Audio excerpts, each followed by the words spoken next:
The DREAM Act, legislation aimed at helping children who are in the United States illegally become citizens, has become one of the flashpoints in the contentious debate over illegal immigration.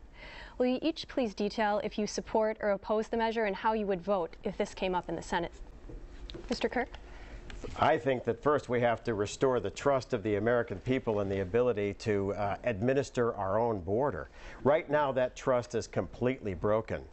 There are two candidates in this race. I'm the Spanish-speaking candidate, went to school in Mexico, very much care about that country. President Calderon is in a death struggle with drug cartels and says that he doesn't have full control of 4 of the 32 states of Mexico. We've already seen that Phoenix has become one of the kidnap capitals of the Western Hemisphere. We don't want that kind of violence spreading across onto our side, remembering, of course, our status in Illinois as being the state with the highest number of per capita gang members in the state. I think if we restore that trust, if we close down the border, if we make sure that for the homeland security of the United States, we accomplish a fundamental mission of understanding who is coming in the country, we reward legal immigrants who have played by the rules, then we open up the space for the rest of the debate. But until you restore that trust, I don't think we can move forward, and we should restore that trust. But Congressman, if this came up for a vote, before all that is done, what are you going to do? How are you going to vote? This is not the time to do this. We have a decisive bipartisan majority right now for border control, for making sure the United States can defend itself and make sure that illegal entry into the United States is not possible, and that all of the other problems that could come with it are secured from the American people. And we have a set of leaders in Washington right now that are out of touch with the American people.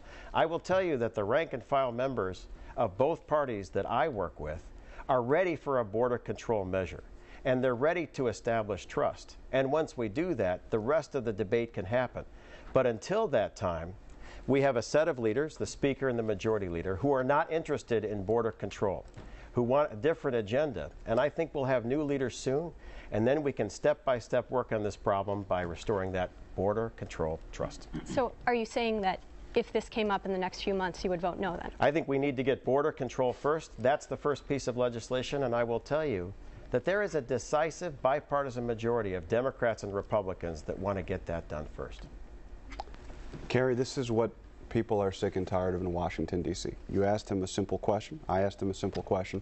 He refused to tell his position on the DREAM Act. I've made my position clear. I am for a responsible path to citizenship. Absolutely, we need to secure our borders. That needs to be the first thing we do.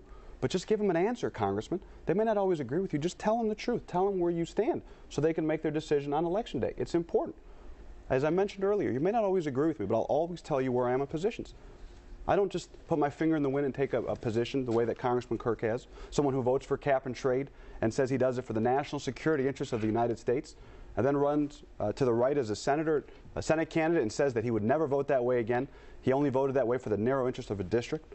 Someone who on a Monday afternoon says he wants to protect 6,000 teachers from losing their jobs, which I was proud of, and then 18 hours later goes to Washington, D.C. on a Tuesday afternoon and votes against them.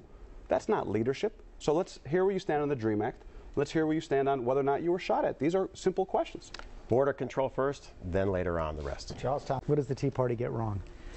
I think the Tea Party's focus on fiscal conservatism is good, but if you ask what is my independence from the Republican Party, I've been very independent. I have backed stem cell research. I have backed the S-chip program for low-income kids having health insurance. The hate crimes bill, when it went through the House, was the Conyers-Kirk bill to make sure, and that is now the law of the land. I voted to cut oil subsidies for big oil companies. In the end, I've had one of the most independent voting records in the House of Representatives. And when the Daily Herald endorsed me over my opponent, they said I was Mr. Independent. But, you know, the congressman said that he's holding himself accountable, and that's not true. I've looked at these fitness reports. On Meet the Press, David Gregory asked him whether or not he was shot at. The congressman never answered the question. So the question, Congressman, is why, with this record, would you not tell the truth? Why would you make all this stuff up? Congressman, it's a simple question. Were you shot at or not? For the ultimate irony that a man who spends most of his campaign for the Senate criticizing my military record, and yet he never served a day in uniform Were you shot himself. at or not? And when we see this, that I have put my life on the line for the United States, as many of my fellow veterans have done. But your entire campaign is about a military record in which I served.